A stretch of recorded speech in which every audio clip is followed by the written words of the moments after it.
autre information bi nga xamante ne dañ siy ñëw muy voilà cette finale de la Coupe du Monde des clubs bi opposé woon Chelsea ak Paris Saint-Germain. Donc les Blues créent la surprise dans cette rencontre en battant les Parisiens sur le score de 3-0. Déjà avant la rencontre am na benn commentaire bi nga xamante ne jotoon naa ko def dinaa leen ko liiral léegi nii. Donc quelques minutes avant la finale, j'avais souligné que le Paris Saint-Germain, sous la direction de Luis Enrique, est favori grâce à un style de jeu maîtrisé, basé sur un pressing intense, waaye tamit une possession dominante qui permet de contrôler le rythme du match.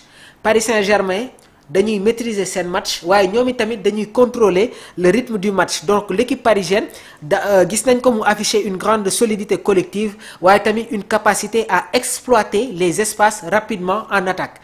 Bi ma jugee foofu dama ñëw ci analyse bi nga xamante ne day concerner l'équipe des Blues. Malgré son statut d'outsider, Chelsea a surpris par sa rigueur tactique waaye tamit sa flexibilité, alternant entre un bloc défensif compact et un pressing ciblé. Les Blues comptent sur leur discipline, leurs organisations défensives et leurs efficacités sur les phases arrêtées pour tenter de déstabiliser le Paris Saint-Germain.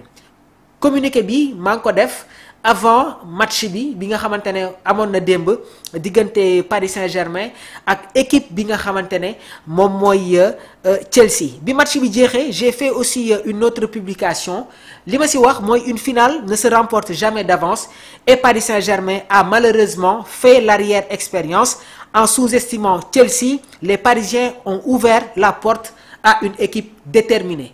Man bi ma gisee l'échauffement des joueurs des Blues, je me suis dit qu'aujourd'hui ils vont faire quelque chose. Donc Enzo Maresca a su parfaitement contrer le jeu parisien.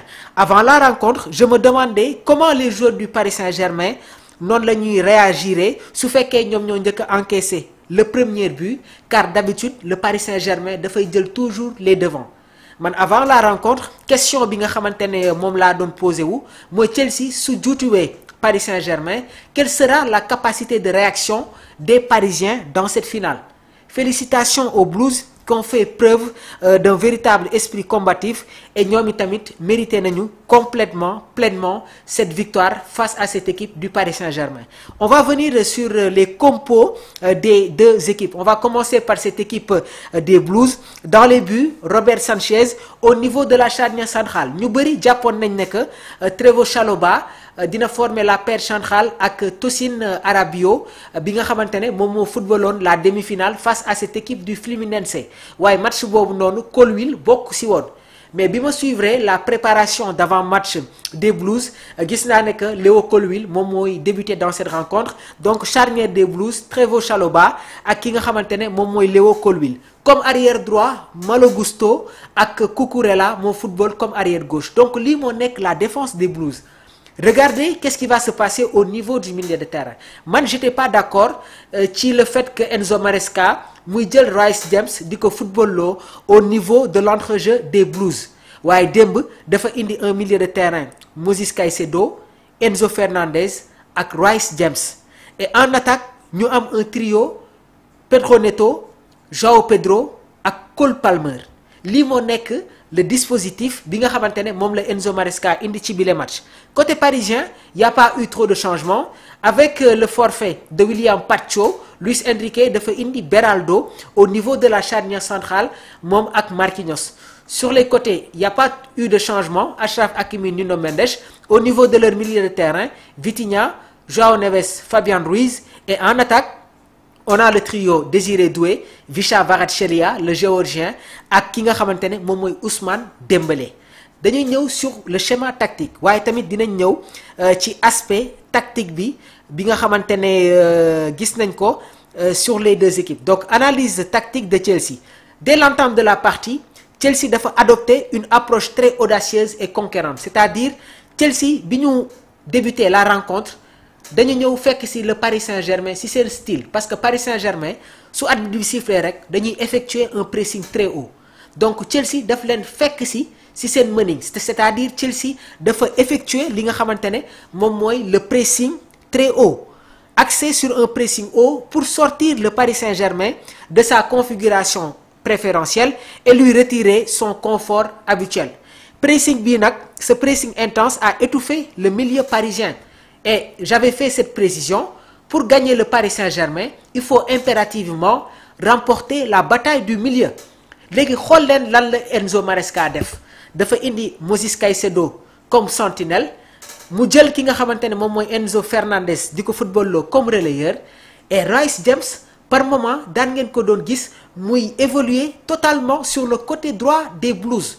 Parce que ki nga xamante ne moom mooy Enzo Maresca dafa bëggoon empêcher les attaques côté gauche. Surtout coordination bi nga xamante ne am na entre Nuno Mendes ak Visca Kvaratskhelia léegi ñun ñëpp xam nañ ne que Cole Palmer suy football comme excentré du def des replis défensifs et loolu dafay sonal arrière droit bi moo tax Enzo Maresca dafa indi ki nga xamante ne moom mooy Reece James muy ñëw di suppléer ki nga xamante ne moom mooy Malo Gusto léegi quand les Blues ont la possession de la balle dañuy dem sur une attaque rapide c'est-à-dire même sur le côté droit soo leen di xool foofu le but Chelsea yëpp jaar parce que lan ils étaient tout le temps en surnombre Reece James Cole Palmer ak Malo Gusto qui a été exceptionnel indi un apport offensif très important waaye tamit réussir na à museler ki nga xamante ne moom mooy Visca Kvaratskhelia côté Paris Saint-Germain yàgg naa ko wax leur force se repose au niveau de leur milieu de terrain waaye tamit Achraf Hakimi bokk na ci joueurs yi nga xamante ne dañuy indi un apport offensif dans cette équipe du Paris Saint-Germain. Donc sur le côté gauche il faut saluer la belle prestation de Cucurella waaye tamit les replis défensifs yi nga xamante ne Pedro Neto mi ngi ko doon indil Cucurella moo waral démb Achraf Hakimi il a eu une note bi nga xamante ne ñu bëri xaari ñu ko woon par la suite sax Luis Enrique daf ko génne donc suñu ñëwee déjà sur les notes des matchs. Trevoh Chalobah se retrouve avec une note de 8,2. Leo Cowil se retrouve avec une note de 8,7. Cucurella 8,1. Malo Gusto 8,6. Moses Caicedo 7,7. Je ne suis pas d'accord, mais d'accord sur la note de Moses Caicedo. Il a été exceptionnel, bien vrai que dans la première mi-temps, tel na jël benn carton jaune. Mais loolu terewu ko mu indi un impact au niveau de ce milieu de terrain waaye tamit ki nga xamante ne moom mooy Moses Caicedo dafay respecter tactique ak consigne yi nga xamante ne Enzo Maresca mi ngi ko koy forcer c'est-à-dire Moses Caicedo toujours il est dans son cercle du génn cercle boobu noonu donc léegi nag Reece James ak Enzo Fernandez toujours ñoom ñooy effectuer les pressings et loolu moo indil un problème à cette équipe du Paris Saint-Germain. Cole Palmer il a été exceptionnel il se retrouve avec une note de 10 nekk MVP dans cette rencontre. João Pedro 7,8. Pedro Neto se retrouve avec une note de 7,1. Côté Paris Saint-Germain il y a que des flops sans que maa ngi doon wax déjà la prestation de Achraf Hakimi ak Ousmane Dembélé quasiment dans cette formation parisienne seen note day tourner entre 4,5 ak 4,7. léegi nag comme ni ma leen ko évoqué woon le Paris Saint-Germain ñoom jàppoon nañ ne que ñoom ñoo mën Chelsea soo xoolee sax ci seen kanam da ngay xam ne que ils sont trop en confiance waaye tamit respecté wuñu équipe bi nga xamante ne moom mooy Chelsea. et finale bi nga xamante ne am na démb diggante Paris Saint-Germain ak Chelsea daf ma doon fàttali la finale de la Coupe d'Europe bu amoon entre France ak équipe bi nga xamante ne moom mooy Portugal remporté ce match.